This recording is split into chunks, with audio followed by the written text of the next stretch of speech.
What's going on, guys? Welcome back. Keep on keeping on podcast. We've been gone for like A year. a year, man. It's crazy. A year. And a couple months. A year and a couple months. We agreed that no more season breaks. Mm-hmm. We're back and we're gonna just You're going to keep pumping them out. keep pumping them out. We're here with Josh. Josh, hello. Welcome to the podcast, Josh. Again, Yeah, Joshua was with us on actually the finished season 1 with us. season 1 finale. Yeah. Was that on? Did we do that? That was on video. That was right? on video. But was Joshua on video on that? I was one? off camera. Off camera. He was off camera, but you Now were he's on talking- camera. Yeah. Was he got a were you little- off camera? Yeah, because I think like I finished like working out. So I didn't Maybe. want to be like You were here. yeah. I remember back we yeah. would like Yeah. face each other and do it, but now we're like I was expanding sitting and with a improving. chair like this with the mic. I was Facts. just talking shit. Yeah, that's exactly what it was because It's true. the setup was a little different. mm-hmm. Because before, when we had a guest, it was like one here, Mm-hmm. and my brain just I don't know why I didn't realize. Wait, if I just slide this and make it like this is way better. Yeah. It feels better. It looks good. It But works. we're happy to be back, man. We're happy So to be excited. back. It's been too long. Way I've too always long. enjoyed doing these. I know, and it would be every week. We'd be like, all right, we're getting back on the horse. We're getting back on the. We even sat down. I want to say last summer around this time, Oh my god, yeah, at the and Starbucks. we made a plan of like what season 2 would look like for us, and just like I guess a game plan, and Yeah. then we just never acted on Yeah, it. yeah. And that's why I'm excited because like once we get one out, like You just gotta you get the already know ball once I rolling. start editing this one, and I'm already gonna start 100%. making some text messages and we start getting Yeah. our guests on, and 100%. it's exciting to do that because Yeah. now we get to go to the guests, and I kind of want to vlog our experience going to these Going to. people and all that. I feel like Yeah. that's something that people want to see, Mhm. and just getting different guests on and stuff. I think that's another point. Like, if any of you guys listening or watching want to get on the podcast, then definitely write a comment or shoot us a Yeah. message, and we'll definitely, we'll get back to you. We have a few people we want to run Yeah. through. We have Yeah, a yeah. pre-organized list, but aside from that, we'd be more than happy to add people on and hear people's stories because everybody you can learn something from everybody. I firmly believe that. And which is one of the things we talked about is that, it's very easy. I mean, I don't want to say it's very easy, but it's very common to bring somebody on who has millions of followers, has a track record of success. But we talked about this a long time ago. We were like, we want to bring people on who may not have any of those things Yeah. and see what we can learn from them. Because at the end of the day, you can learn something from everybody, and they have some gems too. Yeah. Maybe advice of what not to do in certain fields or things that hindered their success for a longer period of time that we can maybe, he can guide us in cutting that down for somebody who may be following that same pursuit. And we want to find everybody, doctors, athletes, trainers, whoever anybody. is literally available. And, Exactly. And that's like one of the most important things I like to take away. Whoever I'm talking to, doesn't matter who it is, I'm always listening. Yeah. 'Cause, like, you can learn something from everyone, 100%. like constantly, And I was actually just, I think I told Joshua this story. It's a crazy story. I was talking to my coworker the other day. He's really big on YouTube and stuff. Right. So the second he heard that, what we do, he was like, wait, you do YouTube? And we started talking. And he was telling me this crazy story. I'm sure you're familiar with Adin Ross, Of course. right? Listen to this story, dude. So my coworker, he went to UCF for a bit, Mm-hmm. and he was in one of the Nelk Boy videos. Like his friends, when they went to UCF in like Right. 2020, his friends were in that video. And he was telling me it was like 20, I would say 17, 18-ish. Adin Ross lived in Orlando. Oh, wow. He was roommates with one of his friends starting up, and he told me that he got to meet him. And again, he didn't know that he was not who he is now. And he was saying that they were like at this, and he was at this house party, a bunch of frat guys and Yeah. stuff, and they're partying, and he was, he had a beer in his hand. He was walking by this room, and he, like the door was cracked open, and he looks in, and it's Adin Ross. Again, not Adin Ross that we know at the time. Yeah. And he's like, he looked in, and all he sees is this kid in his white tank top yelling at the screen and streaming. And he was like, bro, like, who is this guy? Like, everybody's out here partying. He's saying there's women out there, everybody's Yeah. drinking, Yeah. College party. College And party. this Why is guy- he in the room? And everybody's like, hey, like, call Adin, like, get him in here, and Mhm. and people be like, oh, bro, come out to the party. He's like, no. And he was like, I gotta do this.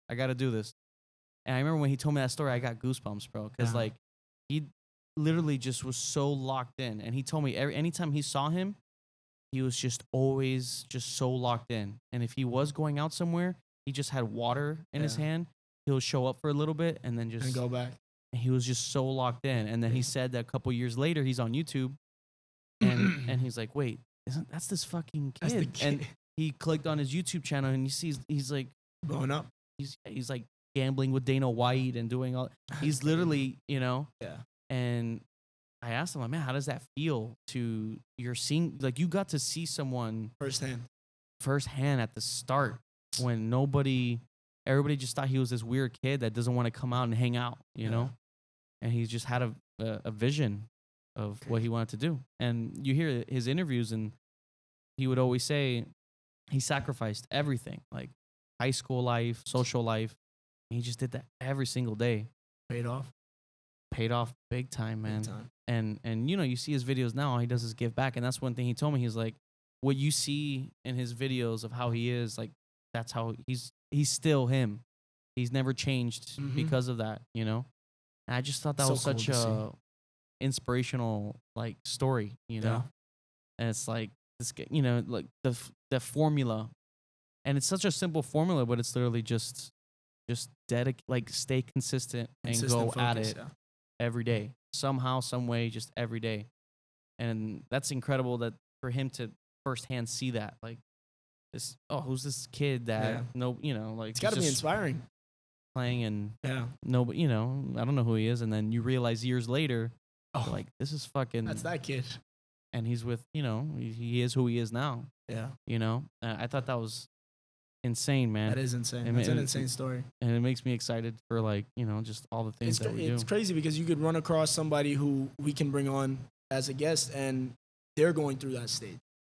They're in that period of, I'm grinding, I'm hustling, whatever. Or you could have the person who's already at that stage and succeeded and already amounted to the success that they want. Now, for everybody, that looks different. We've talked about this so many times, you know. Doesn't always equal followers and money. For some people, it could be completely different. And that's why we want to bring everybody on and get that different, varying viewpoint. And see, you know, for somebody, maybe starting a family and providing for the family and just having enough to, like, enjoy themselves and their world that they've created. And for others, it's like world domination in a way, you know? Yeah.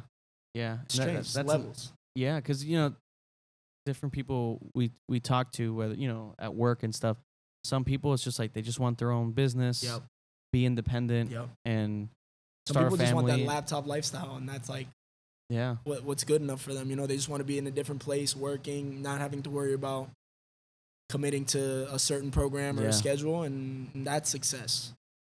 And, you know, that could be like $4K a month, could be $10K a month, could be $1 million a month. Like, for everybody, it's different. Some people, like, what's the, like, minimalists, right? Some people just want enough to survive and just live life on their terms, travel. Basically. Yeah. I think that's what success is. Living on your terms. Whatever that looks like for you. Not being like financially free, because that's obviously the big one. I want to work. Yeah. It's that distinction. Yeah. And that's like the big step, you know, because what sucks the life out of us is, like, when you have to go to these jobs that you don't want to do. And it's just like, you know, and that's one thing. Actually, funny enough, the last time our finale, I think I remember talking about, you know, being a bar back and stuff. Remember how I told you I was like, I was kind of enjoying it, whatever.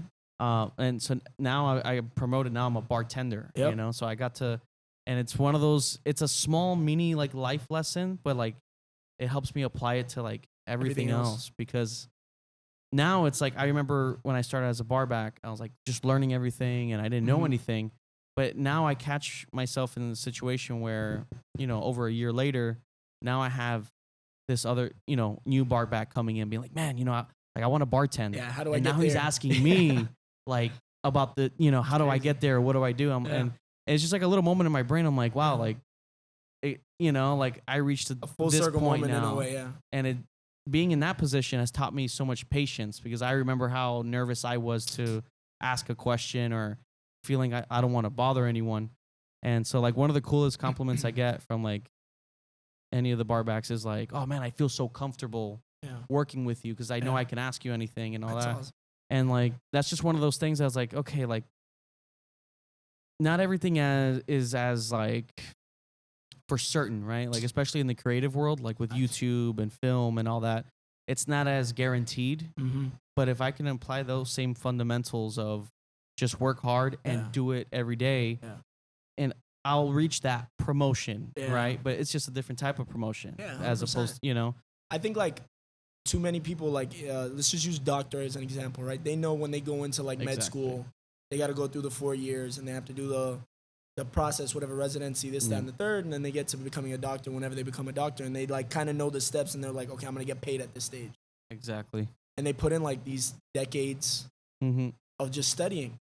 And I feel like that apply. And I believe we've used the same example before, but it's like if you apply the same time frame to whatever goal or dream or whatever you have, it's a lot more inconsistent in the way you don't know what the next day looks like or what the next year might look like or the work that you have to put in to maybe take it to the next stage. But I guess if you keep going along that path, it starts from like maybe doing it for a couple hours, then it starts becoming 4 hours, maybe it takes up your whole weekend now, and then all of a sudden it's a daily thing, and all of a sudden you have to leave your day job in a way and then go pursue what you've been wanting to pursue, and then all of a sudden you look 10 years back and you're in that position where people are like, I want to be where you are now, you know, and you get to that point. Yeah, and it's not, like you said, it's not clear. Like the doctor's path is clear. He knows I got to do the 4 years here. I got to go do the residency. I got to go get certified in this, that, and the third. Now I'm a doctor. Now I can go apply. I can, you know, somebody's going to pay me. Yeah. Even that's uncertain because, you know, like if you don't enjoy it and you start like, you know, you're in it for the wrong reasons. You're in it for the consistency. Like I know after 10 years, I'm going to make some money. And then all of a sudden you're like, I don't actually enjoy this as much. And you feel like you've wasted that time in a way when in reality, it might not be a waste. It's actually 5 years that you've gained knowing what you shouldn't be doing. If it makes sense, you know? And that's what I loved about that Adin Ross story, because it's, if you really look at it, he committed for, let's say, a couple years. I mean, let's say 5 years. Yeah. That story, that was like 2017, 2018. Because I remember, when did we start watching? I saw Adin Ross. He popped up around COVID time, right? Yeah, no, he said during COVID, that's when he really blew up. Yeah. But I remember one time I saw his stream. He was playing 2K, and he only had like 2K viewers, 3K viewers. I was like, dude, who is this guy? Like, that was like 2019. On the mic. I was like, who's this like shit? Yeah. And next thing you know, like he said, I think COVID. That's when during COVID, like a lot of streamers blew up. Yeah. That was a big because everyone's home. Everyone was home, and in all its craziness, that was a big opportunity for a lot of with because that field. Like him, Speed, and Kai, they changed streaming. They did. Like, because now it's not like it's not gaming as much anymore. Yeah, it's content. Yeah, it's more like content, but you're just watching it live. It's more YouTube videos on because like in live. Yeah. What really blew him up, I think, was that what was it called? The e-dating. Yeah. That's when he got really big. To add to the story, because yes, you just reminded me about that. My coworker, my friend, told me he remembers him coming out and being like, "Hey, like, you know, it was all the guys hanging out, whatever." He'll be like, "Does anybody want to do this like e-dating thing I'm doing?" And everyone's like, everybody's like, "What the fuck are you talking about?" Yeah. And it was the e-dating for his streams and it's that's so crazy, dude. You know, and everyone's like, "Oh, what are you talking about?" And I was like, "Dude, you were in that." And he says that he felt like he didn't know at the time, you know, but he was like, "Damn, I could. What if I like, you know, jumped in on that opportunity? I could have been in his streams or something, his best friend, or you know." But it's just not everybody knows, but it's like kind of that lesson of like, what is he doing in the YouTube space?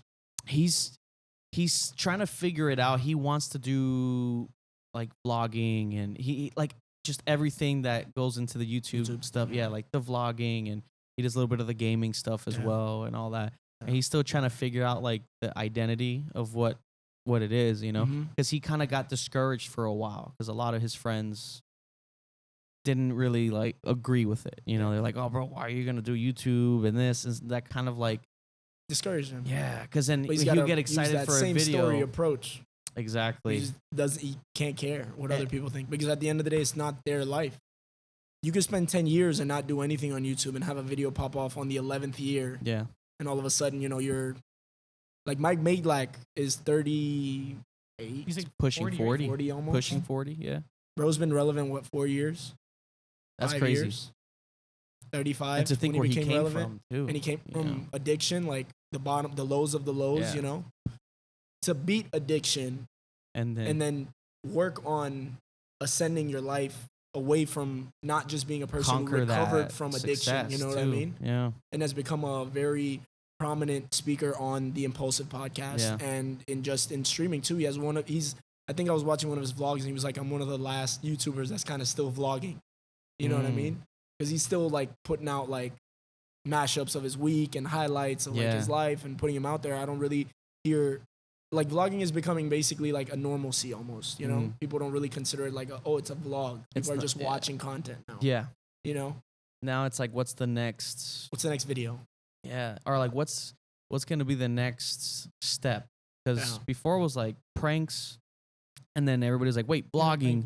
And vlogging was like, oh, you got to jump in on vlogging. People are really eating that up. And it's like, what's that next thing? I think it's what Speed, Kai, and Ross Adin Ross are doing. Like, I think that's the next thing. Hanging out, but live. Because I was watching a Kai a stream, and he, like, it's actually pretty smart. But it was a live stream, and he has multiple cameras in his house. And it kind of felt like a reality TV show. Like a Love Island or something. And he had someone cutting. To the different cameras. And it was like each room had a different drama going on. That's live reality TV. And it was live reality TV. Like I was like, why is this like he I think he had like porn stars. And so it was him. It's always the porn stars. Yeah. I mean, they'll get the views. That's the perfect so he way to went get into the views. room with one girl, and then they're like faking it. Like then a friend comes in with a drama. And then it cuts to like another room. I was like, oh, so that's kind of like it's kind of like that Love Island show, you know, that reality show, and it's that but live. Yeah, it's like the entertainment constantly evolves. What people find entertaining, and it seems like what's the next step to have people feel like they're with you, right? Vlogging, you feel connected to the person, but then vlogging now you have streaming, which is like live. You're like, oh, I'm right there with that person. As it's happening. Because vlogging got when it started becoming too artificial, that's when they're like, fake. It's time for something else. Like, with David Dobrik, when he popped off with vlogging, he did his thing with vlogging. And then reports came out of like him telling, okay, they were rehearsed scenes, things he told his friends to like, say it again. Or, or say this will be funny. Yeah, I saw a video once, and it was him like in this house party, and he was telling everyone like scream when I say this. And that's what, yeah. That's when you start realizing, wait, these are scripted, and it's not as original. And I think that's where the Adin Ross rubs off and stuff, and people can kind of feel the ingenuineness of what's being produced. Yeah, it turns people off for sure. What was her name? Riley Reid. Remember, she spoke on it when she went on his vlog. Yeah. Because she thought it was just be like, like a normal vlog, whatever. Yeah. But it was kind of like scripted. Yeah. Like, you have to say this to him, be a certain way. Like, be this certain way. She was like, oh, okay. I wouldn't be surprised if there's like paperwork, contracts that are involved before somebody is probably shown in this, because he's so big. And that's interesting. Obviously not in the beginning part, but this is just deviating from the fact of what we're saying. Like, you just got to stick with the process. And, that process can look different for you than it might look for somebody who wants to be an engineer, a doctor, a lawyer, where it's a little bit more concrete. I think anything, you have this thing that, like, it's just speaking to me. It says there, so if you can dream it, you can do it. I feel like, Disney, if that's from Walt Disney. Yeah. And it's the facts. If you can dream it, you can see it in your head. You can, start attracting the opportunities that'll get you to where you need to go. Now, it might not happen in a year. It might not happen in 2 years. It might not happen in 5 years. Everybody's journey is different. Yeah. But if you stick with it and you firmly apply yourself towards that one goal or that vision, you'll eventually end up there. I firmly believe that. As long as you're fully dedicated to what it is. You can't dibble-dabble in it and be like, oh, see if this works out. You got to kind of commit to it. Really understanding the space, because like that's what's so good about these, top like influencers now. It's like they knew when to tackle something. Like you gotta Roman Atwood. Roman Atwood was one of the first ones. Was a big one. He told his crew, like, listen, like pranks are done. Vlogging is a thing. Is where it's like, no. There he it went is. to vlogging, and now I'll look it up now. And then now he deviated from vlogging because he's like, I see like podcasting is really the thing. Now podcasting is the new thing. And it's interesting, like people are craving, like authenticity. They want things to be as raw and real as possible. Because that's an interesting point, like what you're saying about vlogs and stuff. It's like when talk shows were really popular before, and then you realize, oh wait, that's scripted. Yep. And then it's like then came like Howard Stern, or like Howard Stern kind of started that, and like, oh, this guy's so raw, it's so like unscripted, it's just anything can happen. And then he became huge, and then or even like Joe Rogan. Exactly. He's a you know, you can't really categorize his podcast in one framework, if that makes sense. Which is a model a lot of people are now following. It's like, let's just bring whoever this person is with some level of notoriety. Yeah. As long as, because it'll be insightful content to people, as long as you ask the right questions. And then it can go from that to let's have like friends on and just eat shit and like and talk. Yeah. Another one too I like too is Hot Ones. Hot Ones, yeah. Because Hot Ones, like that's like the best sort of way to see like that person. Like if you're, let's say you're like an actor or whatever. It's that scripted. Because it doesn't matter. Yeah. It's like you're going to be in front of wings, and those wings, how much can you tolerate heat? It's like almost it's a discussion we always have. Do you like spicy food? Yeah. Do you eat spicy food? You know, it's like we all like to see people kind of go through that struggle when they're like, they can't handle spice. Which is like when that one chip prank challenge was like, it was always a bet. Like if you lose, you got to eat the spiciest chip, or, you know, the one that they sell in just that one chip box. And what's so good about it, it's like you're seeing these figures, like you see their wall breaking down. Oh, yeah. And you see just it humanizes them. You know, you see them as just a person, because they kind of, you know, you go to a talk show, you know, they have like their wall up of just like, this is a performance of an interview. Yep. But what's so good about Hot Ones that changed the game is it's really good questions while eating these hot wings that just, it's gonna break your guard down. It's almost like being drunk or something. It does something to the psyche where you just really just like, you just become a regular human being, which I think is the theme with fame in general. Like if you look at what fame is now and what it was 30 years ago, 20 years ago, even, it's completely different. You ever saw a movie star out and about, you were like, oh my God, it's a movie star. Now that like, oh my God, it's a movie star has gotten almost cut in half in a way. Yeah. Because that person's so human. They have a social media or they don't. But like, it's like, there's that mystique isn't there anymore because we get so tapped into everybody's real life. Yeah, almost everybody's an influencer, especially down here in South Florida. More and more people move down here. You're bound to run into somebody who has 100,000, 200,000 followers, whether they be real or fake. It doesn't matter. But like, what I mean to say is like, the fame, what it used to mean doesn't really mean anything anymore. So are you providing meaningful content? Are you entertaining people? Are you still skilled in a way? I think that those still stand true. But that like initial desire of like, 15 minutes of fame, you can now make that like 50 minutes of fame or an hour or 2 hours. And that can kind of stand for the test of time, really. Yeah, it's interesting. Yeah, because fame has evolved. Like, because it's true. Before it was just like you were an actor, you were known to be in movies, and or you were a singer, and you were genuinely really talented to be. But now you're seeing people with TikTok and Instagram, like, because you look good a certain way or you look good, you're blown up into, a celebrity in a way. And now it's less about like what's your skill set and more just like how many followers do you have. And there was an example in the new film Dune Part 2. There was a role that they were I think Warner Brothers, it was for Dune, right? Oh, who are you talking about the Elle Fanning story. Oh, I think, or it was a Marvel. No, it was a Marvel role. Was it? It was Marvel. Yeah, because Dune is like the director and stuff. They won't let that happen. Yeah. But it's a good director. But it was like for Marvel or something. It was for a role, and the actress's name is Elle Fanning. She was saying that she didn't get a role because they said that she didn't have enough followers. Yeah, I believe it. And so it's like, that blew my mind. I think The Rock gets a few movies that he doesn't necessarily deserve just because they know if he's The Rock, he's going to sell this many tickets. He's got such a great social media presence. Yeah. He's going to promote the hell out of it. He's going to make some funny content with either Kevin Hart or all of these interviewers. He's going to go on, he's going to be entertaining, he's going to sell tickets. So they know that. I mean, he's versus taking a chance on. But everybody that goes here has to at some point come back down. But that's true because I remember he kind of started that trend for actors, at least. Like for celebrities, he started that trend of being very active, connecting with people through social media.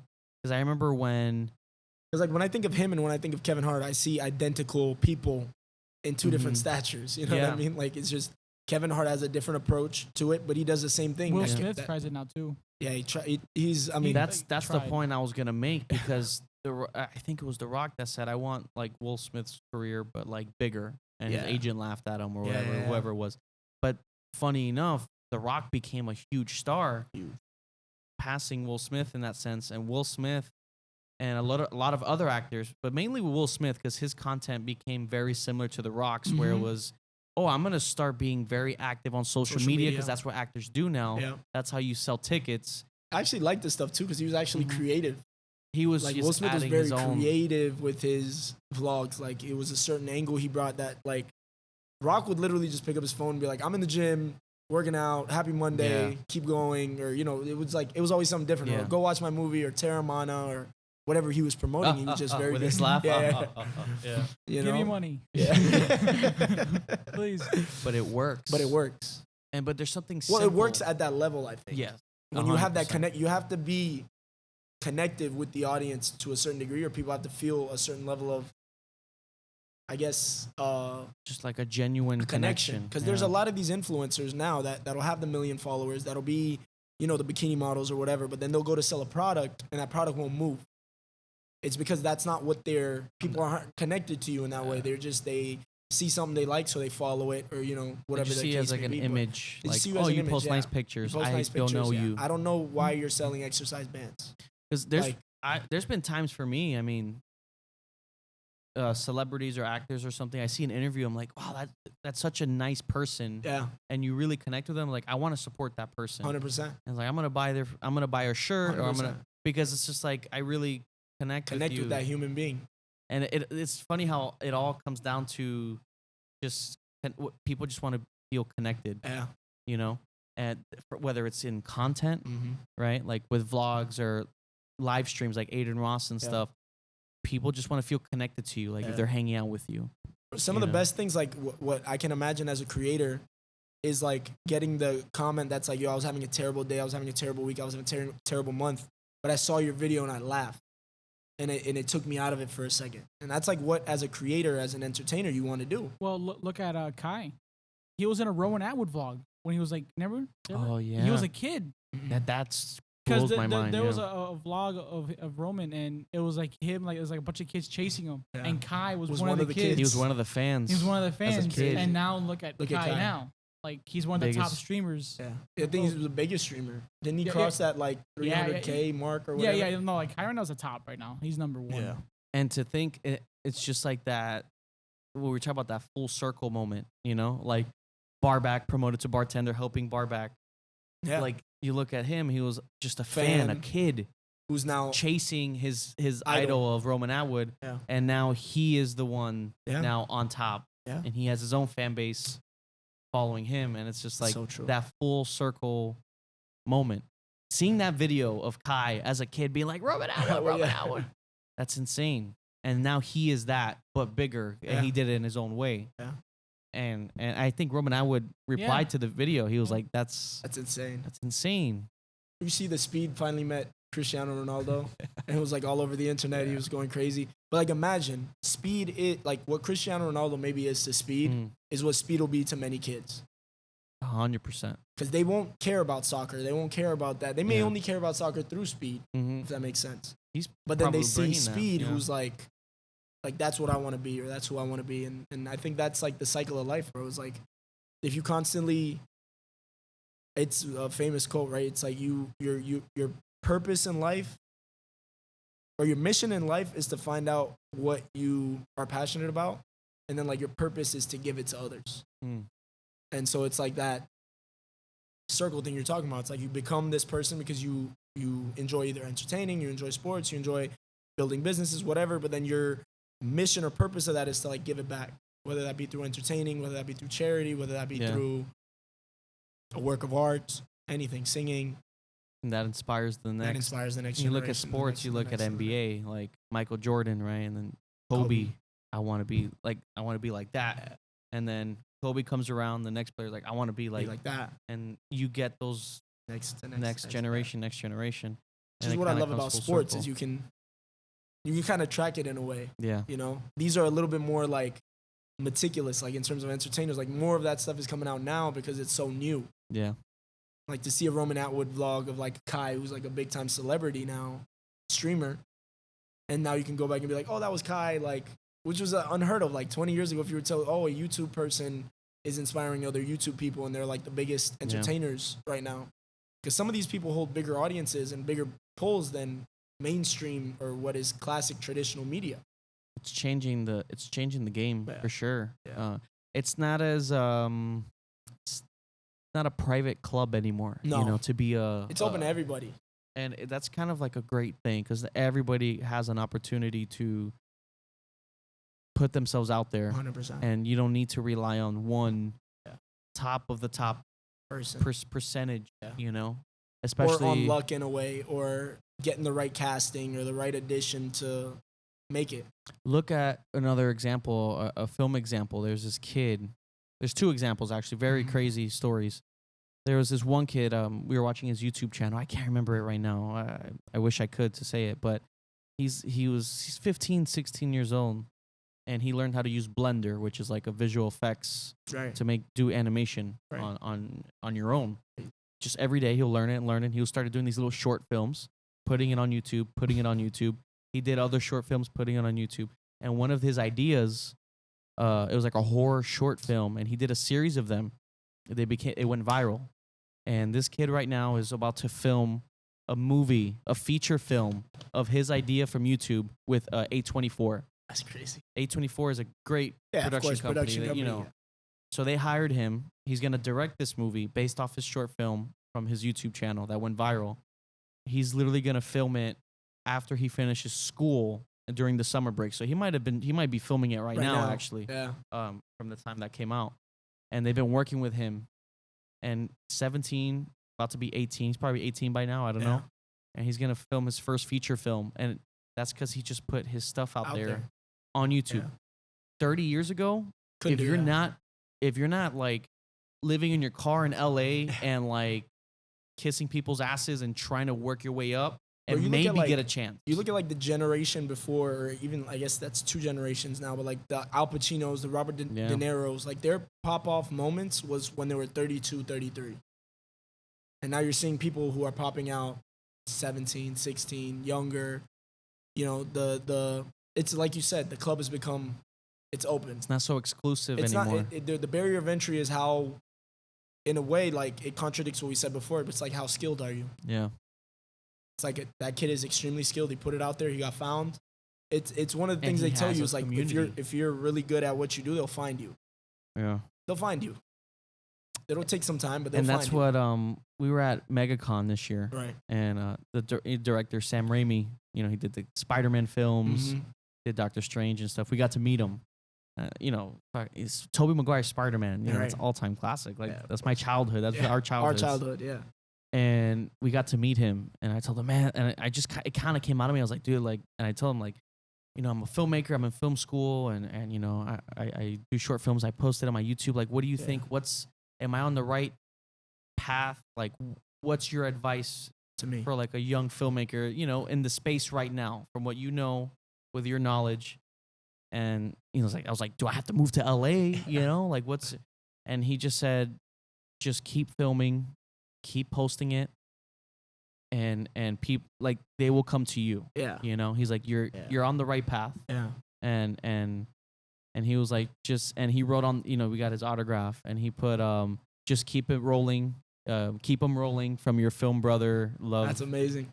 And like getting advice like that from somebody is priceless. This nicest guy, and he was like, just keep, you know, make good films, make good short films that are better than what's coming out now. Yeah.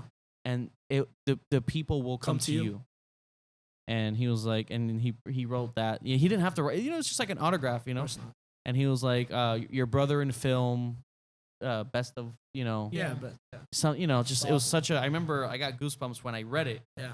And it was Sam Raimi, you know, he's one of the top directors of all time. Yeah. And it's that. I try to see it as, you know, like that full circle moment that we talk about, right? Like Kai with Roman Atwood, or this, you know, being on that end, you know, the goal is I want to go full circle on that moment. That point, you know, and 100%. That happens so many times. You know, people that meet directors or actors, and then next thing you know, oh shit, wait, you're working with me now. Working with them, yeah. You're not just a fan. Now you're in the business and we're collaborating. But that only happens if you stick with it. Yeah. Imagine how many people there are that like are in that Roman Atwood video that aren't Kai. Yeah. Because either they never continued, they stopped, life distracted them, they did something else. Or they just didn't like, believe this isn't in worth it. Yeah. They didn't believe in themselves. Didn't think they were worthy enough for it. One of the things I was reading a book, they found that there's two, like obviously the fear of failure is a big one, but for a lot of people, it's also the fear of success. It was just strange. I never really thought about it that way. I was like, why would somebody skip? But a lot of people feel like they're not worthy of attaining that. And if they subconsciously or unconsciously believe that, they'll never even make the efforts necessary to put the foot forward and go for it. Because they'll be like, I'm not worthy. If I get it, what happens if I get it? Like, I'll get exposed, or, you know, I'll be... Yeah, what's the phrase for that? Imposter syndrome? Imposter syndrome or something, yeah. Yeah, like where it's like, oh, but how did I end up here? Why am I here? And that's why you look at someone like watching that McGregor documentary we were talking about earlier, like, you watch, I loved how that movie, you see his older interviews. Oh, of course. And him being like, no, yeah, like, he had a vision. He's like, I already feel it. Vision. Yeah. He's like, I already feel it now, you know. And say what you want about McGregor. He is like top 5 motivational people ever. Yeah. The mindset is ever. Like, I'm incredible. Talking, put motivational speakers aside, like put everybody in the same thing. Yeah. He's up there. Because you can literally go and watch Conor McGregor videos and of him just doing like, speaking things into existence, and it should motivate any person to be like, yo, that's not a luck. Things may seem like luck, but a lot went into him making it look lucky. Just that consistent grind 100%. Every time. Because I remember him being like, I already feel it. Like, if I already have it, I'm already there. You know? And that's why he was like, I forgot what he said about happiness. That's why he was like, true. It's always just like, you got to just, you can't say, oh, when I get something, then I'll be happy, because then you'll always be chasing that. You just got to, you already have it. You got to be there, yeah. I'm already here. I already have it. And then he's like, whatever comes with it comes. And then, you know, and that's, I mean, he's where he is, you know? That's why I miss doing this. It's motivational for us, This is like a therapy session every time. It gets me like... No, 100%. It gets me thinking, and, you know, you start thinking of like... And that's what I love about this podcast, because it's like whoever listens or decides to listen. I hope it has the same effect on y'all that it does on us. And because that, you know, that conversation I had with my coworker, because, you know, he had friends at the time that were very discouraging and stuff. And when we started talking about it, I was like, because I told him it's all about finding like-minded people that are into the same stuff that keep you moving up, you know? And then I saw him yesterday, actually, because we had a thing for my manager. He was leaving and stuff. And he's like, bro, you know, since our conversation, like, I've just been going at it nonstop. 100%. Like, nonstop. And then, and he told me, he was like, you know, he was looking at the channel and stuff with the cruising and stuff. And he was like, man, like, he's like, I can see it. I can see, like, just keep, like, I believe in you. You know, he's like, I believe in you, bro. I see your stuff. Your vision like, and stuff. Yeah. He's like, I can see it going there for you. And I was like, oh, thank you, man. You know, and it's just that conversation, just a simple, and just to keep you, bro. But even going. A bigger part of that, like, obviously you have the ambitions and the dreams both you guys have, like in the film industry and stuff like that. But on top of that, like what you've done for him, that simple conversation, you could have been that motivating factor that changes his life completely. Or he could have been hearing from, like you said, from his friends, like, yo, it's not worth it. Why are you doing this? You have a 1% chance. And there's a famous quote from Kobe that was like, yo, there's, you know, why are you saying like you're going to make it to the NBA? It's like 1 in a million make it to the NBA. Kobe said, if 1 in a million make it to the NBA, I'm that 1 in a million that'll make it to the NBA. And I feel like that's the level of, you know, certainty you got to have towards chasing an ambition or chasing a dream. And you could have been the person to like instill that in him. And next thing you know, like 10, 15 years from now, or 5 years from now, or 2 years from now, or next summer, like, you know, life is completely different for him just because of that simple conversation of you instilling a level of hope that he might not have had. And I think that's way bigger than anything we can accomplish as achievements or followers or status or money or anything. I think instilling hope in people where everybody is constantly tearing each other down is bigger than anything else. And vice versa, because like him sharing those stories with me and him talking with me got. I told him, dude, yes, same. Like I've been nonstop thinking about what to, and so we both, again, just that like-minded conversation. It brought us both up, and then it just that's so important. It's so simple, but 100%. It's so important, And yeah, I do miss doing these like podcasts, man. It's great because it's every time we do it, it's just like a constant. And then we love the feedback too. Like a lot of people always reach out and they're like, we feel like we were sitting and we were part of there. We were listening to this conversation. We enjoy it, and we hope to bring more of those moments. I've got a lot of people being like, man, like when you guys is that podcast coming back? Yeah. I was like, is that what was that other podcast? I was like, oh yeah, it's coming back. Schedules like me and you especially, like we've just been chasing the next thing that we have going on. A lot has happened since a year and a month. Josh is in school, so hopefully he'll join us for more episodes. But we've been constantly dealing with different things in a year's time. Like if you just look back a year from now, it's completely different. And the best thing about that is like since it's been a year now, showing you kind of like the updated stuff we have here. It's like just upgrading, getting better stuff. Yeah, we didn't even have headphones last time. We didn't. I was looking at some of the old stuff on both podcasts, with Cruisin' and KOKO, just between how dark some episodes looked, like the quality. I was like, it's little things. I was like, wow, I didn't realize at the time. And that's something that keeps me as like an editor looking, I like to go far back, and I look at episode 1 of, this podcast. I look at the first episode of like Cruisin' Podcast. Just to see how far you've come even. And that keeps me like motivated. Yeah. Because sometimes, you forget, right? When you're in the race of, numbers and this, but what will end up happening is you'll start comparing like ahead. You'll be like, that person's already there. That person's doing this. Or that person. What am I missing from that? What am I like? Why am I not there yet? Instead of looking how much I've improved. It's one of the things we talked about last like year when we talked about it was, the curse and blessing of social media is the fact that you can see what somebody else is also doing at the same time, real time. Yeah. 30, 40 years ago, if you were making podcasts and putting them online and people were watching, you'd be like, oh my God, this is amazing. Like people are watching what I have to say from, the comfort of my own home. This is ridiculous. But now you're looking at it and you're like, yo, that person has 100,000 views per episode or whatever. And like, you don't really know what that person's timeline is. If that makes sense. They could have gone through a worse 10 years prior to, you starting or whatever their journey is, because the comparison is unfair to you and it's unfair to them. Yeah. It's unfair to your life. And that's why I like to look back. Like I even go to like what's big, a big podcast now. I'm like, well, what was their episode 1 like? And you see the same progress. And some people, it's in fairness, some people do pick it up faster. Some people might realize something quicker. Some people might double down on something a little bit faster and realize like that helps exponential growth. But it's like, you can look at time in either way. You can look at like, you're as far away from a year ago as you are from a year from now. Mm-hmm. And then you could see the difference. Now, if you're constantly working on yourself, you're going to see a drastic difference in a year from now. Like you said, just looking at last season, which was a year and a month ago, just to see the difference. Like I can see the difference. Yeah. I haven't been in the studio. You've been in it, working on Cruisin' all this time still. But like, you see it every day, but I'm coming in fresh and I'm seeing something feels completely fresh. different. Yeah. Like even right now, like. So just imagine a year from now. Yeah.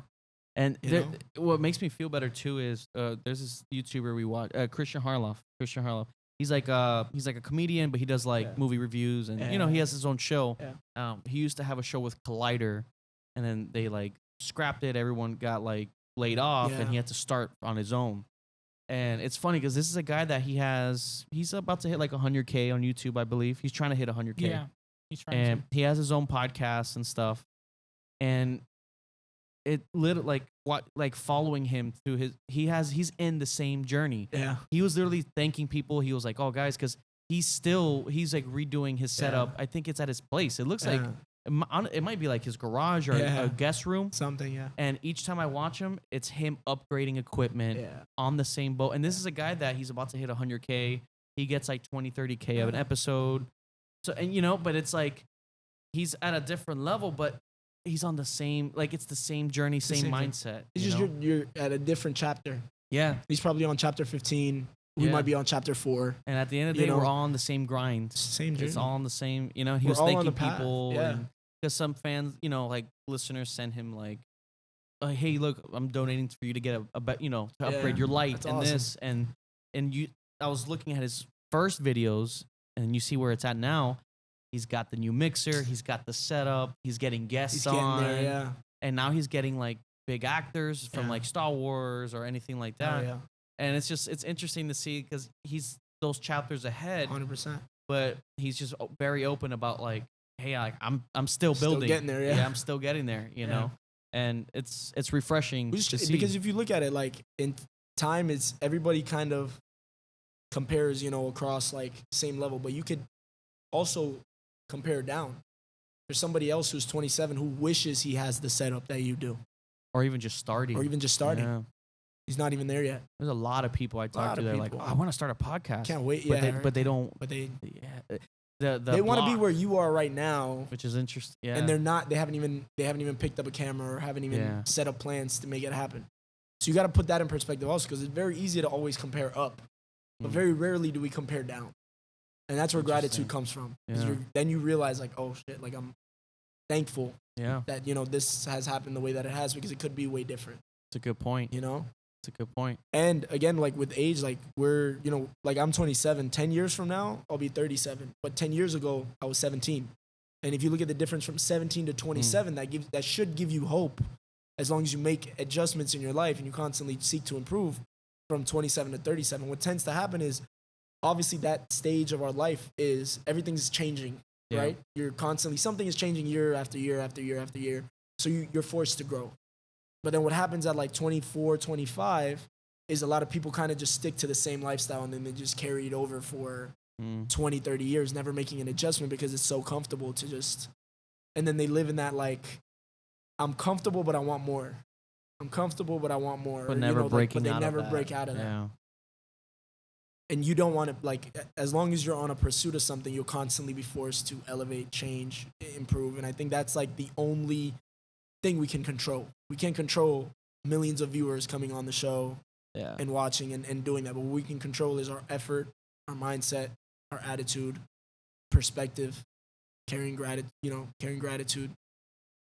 I think that's like, you got to focus on what you can control and just let everything else just kind of just like what McGregor says in the documentary. Just like, I already have it. I put in the work, and whatever happens, it's going to come. Whatever comes with it, comes with it.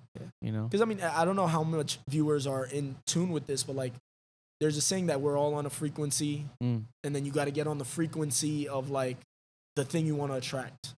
So for somebody who wants to be a movie star, like for them, it's like such like a bare minimum level of acknowledgement. Like, oh, I'm already a movie star. It's kind of like, I'm already a bartender. Yeah. You already acknowledge it. It's like, it's nothing to you, if that makes sense. Yeah. It's like it's already there. You already acquire that thing, or you like your laptop.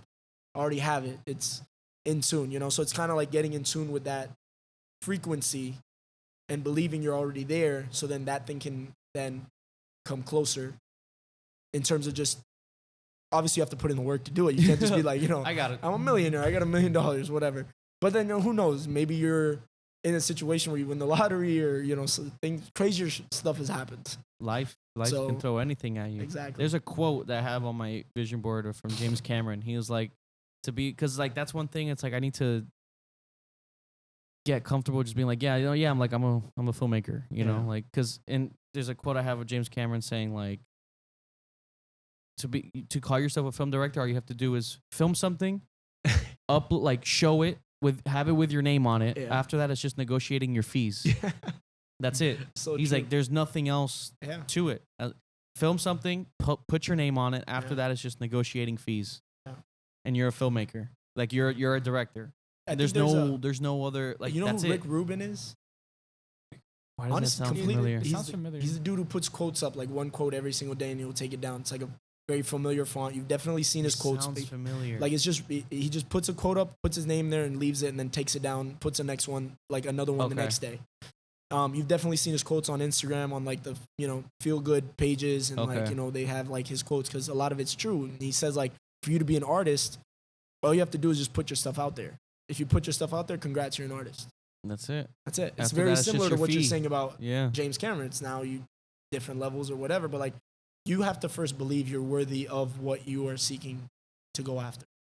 So true. I mean, dude, James Cameron, he was, to put into perspective, he was a truck driver. He said it. He was a truck driver living in a, he's like the white picket fence, safe until he was like 28 years old. Yeah. And then he just decided like, I'm gonna do this. Like I wanna, and he didn't go to film school. He studied all on his own and just took the time. I remember he said that his wife left him at the time because she was like, "You're crazy. I can't follow you with this." Because that security, that safety net was kind of breaking, And now he is literally one of the biggest directors of all time. He has two of his movies are the two of the top 3 of all time. Yeah. Avatar 1 and 2. Yeah. And this is a guy that decided at 27, 28 years old as a truck that, he has driver. Iconic films, Titanic, Terminator 2.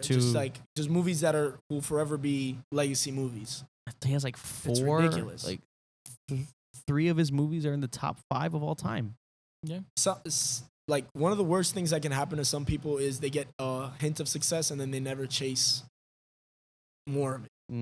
Like they'll get to, let's say, I don't know what the analogy or the same type of thing would be in filmmaking, but like they get to like an established role of being a director and then they get a few jobs here and there, maybe as like a school professor or a teacher, and they kind of sustain that level of success on like 1 or 2 short films that kind of made it big on maybe YouTube. Right. Let's say, right? And then they never want to maybe readjust or drop all the way down and then go back up. There was, I forgot what the quote was, but some people, when they get up to 70% of the mountain and they realize that the way to get to the top of the mountain, you got to come all the way back down to 0, go around, and go up all the way, instead of like, some people would rather just stay at 70%, right? Not go all the way down because they feel like they've made it to 70%. They're scared to take that risk. Yeah. And I think a lot of it's like us just being willing to take that risk and be strategic with it, obviously, right? Some people at different stages of life, they have kids, family, other responsibilities. Don't be the person that's like the infamous person in the movie that's like, abandoned his family to go chase a career that never panned out. Yeah. For whatever reason, maybe they picked up like a drug habit or drinking habit, whatever the case may be. But they left their family and they abandoned them and they went to go chase something and never happened. To obviously take strategic risks. A lot of times, like, you'll have people on, especially like some of these e-com entrepreneurs on YouTube, be like, yo, you got to drop your job. You got to go all in on, and it's like, yo, like, you may want to keep that job and let's see if you can scale this to where it'll replace your job and then move forward to, your dream job or your passion project. That's or whatever.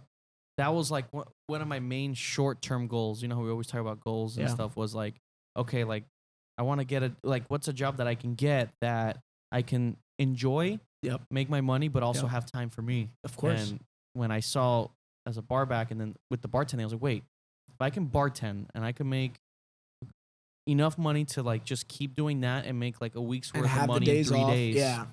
And like be able to provide for more equipment or whatever, just upgrade. That was like a short-term goal that I wanted to make sure I got to. So I did the work of, studying and doing all the stuff that needs to go into it. And then you put in the work to make it happen. Short-term goal to help sustain and improve the long-term goal. Of that. Like, okay, 100%. I have this and now I want to continue pursuing that, but I have this with me to help me make that more accessible. 100%. I never understood being like, I'm just going to drop everything and people have done it. People have done it. It happens, right? Everybody's journey is different. But the point is, like, you have to be strategic. If you have 2 kids you have to feed and a wife who's also working, it might not be the best decision to be like, yo, like, I'm dropping everything right now to go do this that I haven't even started. At least start it.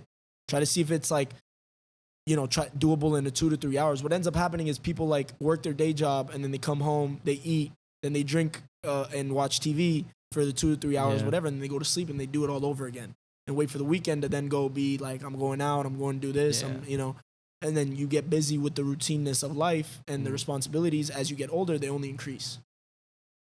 to not be that person, to then be the person that's like, I'm not going to go out this weekend or any weekend for the next 6 months, for the next year, for the next 2 years, till I see this become what I want to do. That's what ends up happening is most people, the way they give up is they realize like,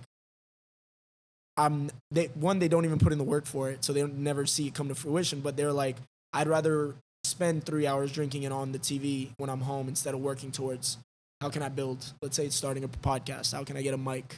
How can I, where can I set up? What can I talk about? Sometimes all it takes is a phone, put up against a book in your room, and then you're just talking to the camera. And you never know who might pick up on it. You got TikTok, you got YouTube Shorts, you got all these different avenues now that it's no excuse for you to not at least put it out there. There was one TikToker, and he's from here. He's from Miami, Florida. Yeah. We always talk about him as Soups. I don't know if you've seen him on TikTok. Course, the superhero. Yeah. He's from here, like Miami, Florida. Yeah. And me and Josh always talk about it. Like, I was watching his early stuff on YouTube, and just his phone, just him being like, oh, just bad quality, didn't matter. And then, but he figured out like TikTok and did it. And now he's like in LA, and he's meeting James Gunn and meeting directors, and he's going to the premieres. He's there with the people. He's hanging out with them. Networking, man. It's networking. You're meeting James Gunn. You're meeting these people. He already got like a small little like role in a movie on a streaming service. That's crazy. But see, that none of that would have ever happened had he not decided to take his phone and be like, I'm going to record this video, no matter how bad my friends think the idea is, no matter how bad like my parents might not agree with it, no matter how much everybody around you says you shouldn't do it. You got to find the reason for yourself to do it. Because you could have a million reasons. There's a million reasons for us to not do this podcast. Yeah. But we know there's one reason, or there's 2 reasons or 3 reasons that we feel really strongly about, which is why we come together and we do it. Right? And that goes with everything. Yeah. And I think that's, and then for the people listening and watching, like, that resonates with them too. Because, like, on last season when everybody was, whoever was watching it, they'll come to me, like friends of mine, and be like, man, like, that's a really good podcast. Like, it really, like, they take something out of it. Yeah, 100%. There's something that they can like connect with. Yeah. And apply for their own things. There's people that want to be chefs or like whatever their goal is, but they're like, yeah, you're right, and they kind of just. I mean, even for me and you, like, I don't think we ever came in here and we were like, yo, we're gonna hit 100 million subs, or we're gonna hit 1 million subs. No. It was never that for us. It was, hey, we spend this amount of time just talking about life and these things. I feel like if somebody else was listening, they would enjoy it. Yeah. Yeah. They would resonate with something. They might take away something, and it could benefit somebody. It was always that way. It. Yeah. It was always, it might touch one person's feelings, and they might move them to make a decision. It's just that root of what we were talking about with all this other examples with the connecting. People just want to connect with something. 100%. And like with me and Josh and cruising, that's what we were talking about. Like when we, when we were like, okay, let's just do it. It's just, we talk movies all the time. We play games. We do all this stuff. I was like, that's why I'm like, content wise, I don't know if you noticed, like we do like out of the theater, like vlogs and stuff. I was like, we already do it. We already talk about it. Like we usually talk about this stuff right after. Exactly. Like, let's just put it up, and if people connect with it, because I think people like that. 100%. Hey, how did you feel coming out of the theater? The theater. Was it really bad? Like when we saw Fast X, we were like, I don't know what the hell that was. Remember how much we used to talk about like seeing YouTubers when they would vlog, and sometimes it would be as simple as them going to Target and coming back home.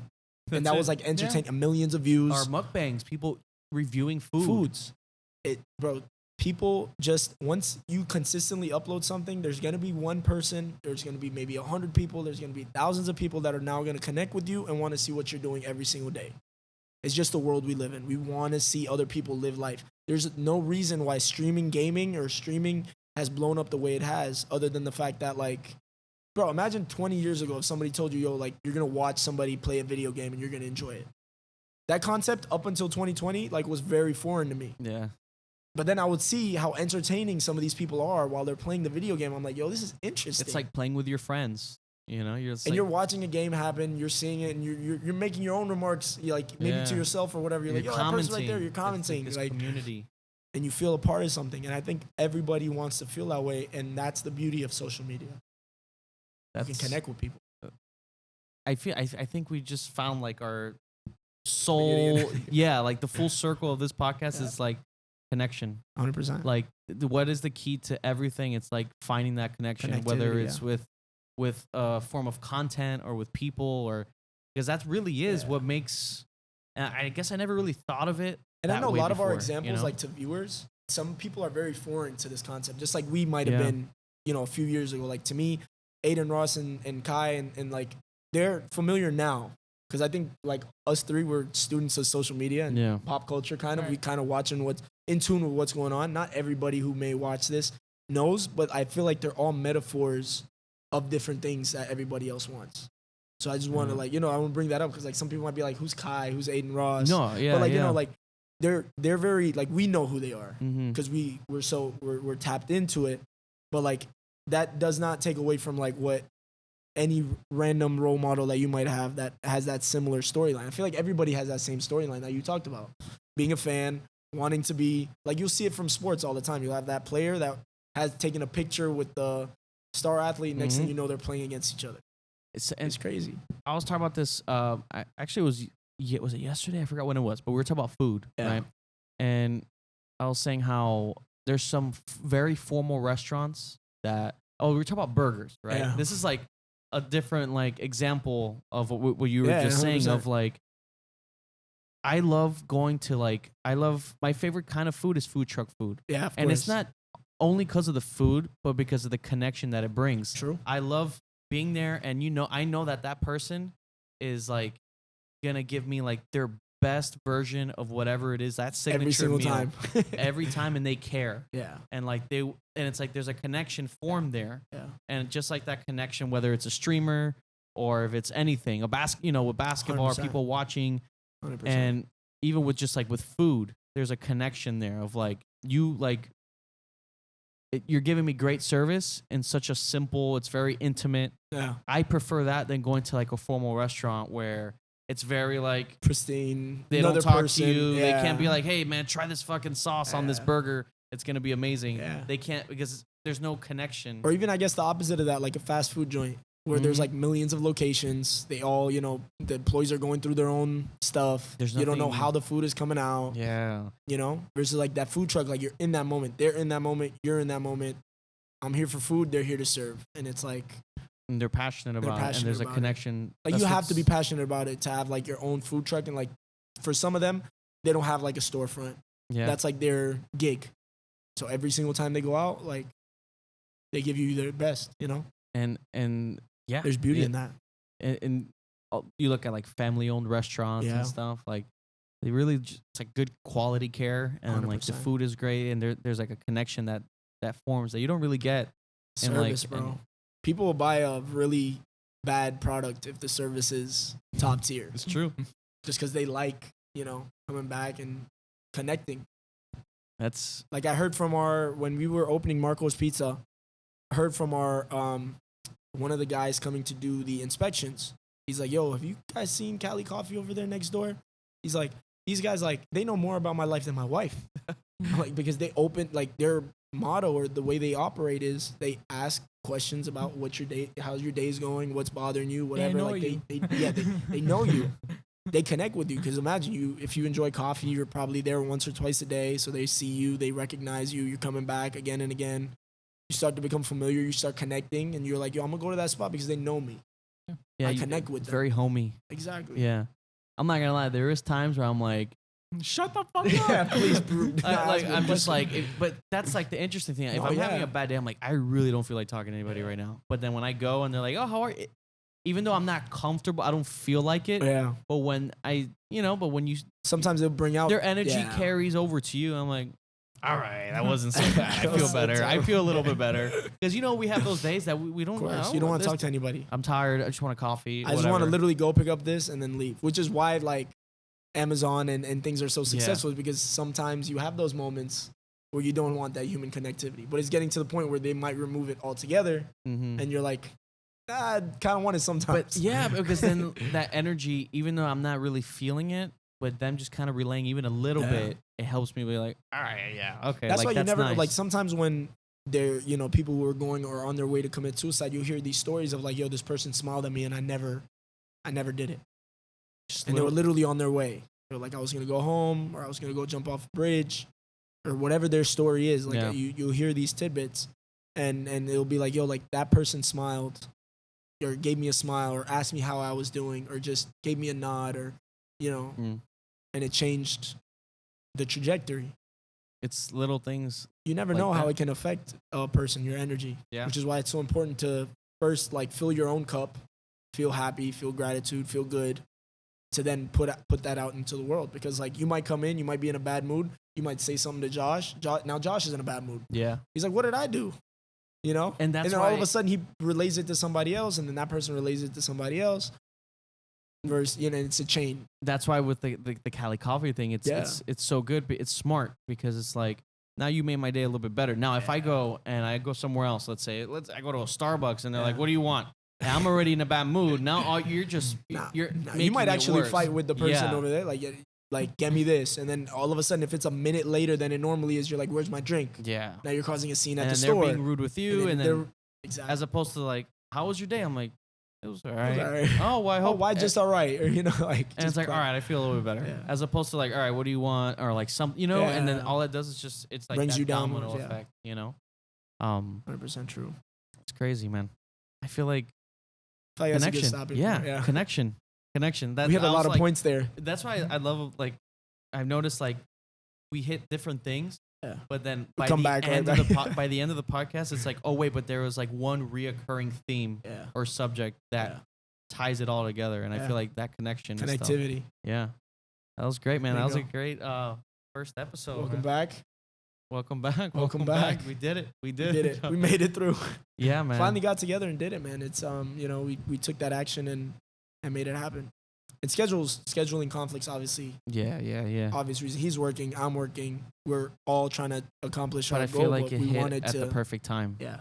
It hit at the perfect time. Yeah. This episode felt really good. Well, if you want to go down that rabbit hole, you can always just say everything is happening at the perfect time, and you can just just flow with it. And just flow with it. Whatever's meant to where we are right now is where we're meant to be, and it wasn't supposed to happen a couple weeks ago, months ago. Supposed to happen right now. It's supposed to happen right now. Feels right. Feels right with the headset. Feels good. Feels good. Quality. Lighting is nice. Yeah, lighting. Yeah, the lighting is nice. Yeah, man, it's a great first episode. I'm just gonna say first episode back. Yep. Not even a season 2. I think from here on. I think from now we're just gonna keep pumping episodes out and bringing new guests and hopefully people that you can learn something from or gain something from. We're gonna have the same type of conversations and obviously a little bit more catered to the guests in terms of asking them questions about or their opinions on maybe some of our beliefs that we share. Yeah. Great. We'll just play it by ear. Play it by ear, man. That's what we've done every single time. I don't know how many of y'all believe it, but we don't come in here with an agenda or bullet points.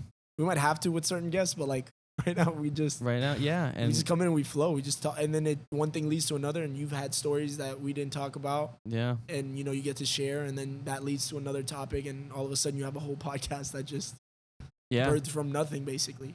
And it all kind of led to that moment. Yeah, because it's just conversations and stuff that just led to here. We appreciate you guys for watching and for listening, and we'll be back. Leave a comment if something touched. We appreciate you guys, so we're happy to be back. Appreciate y'all. Happy to be back. All right, guys. Till the next one. Till next time.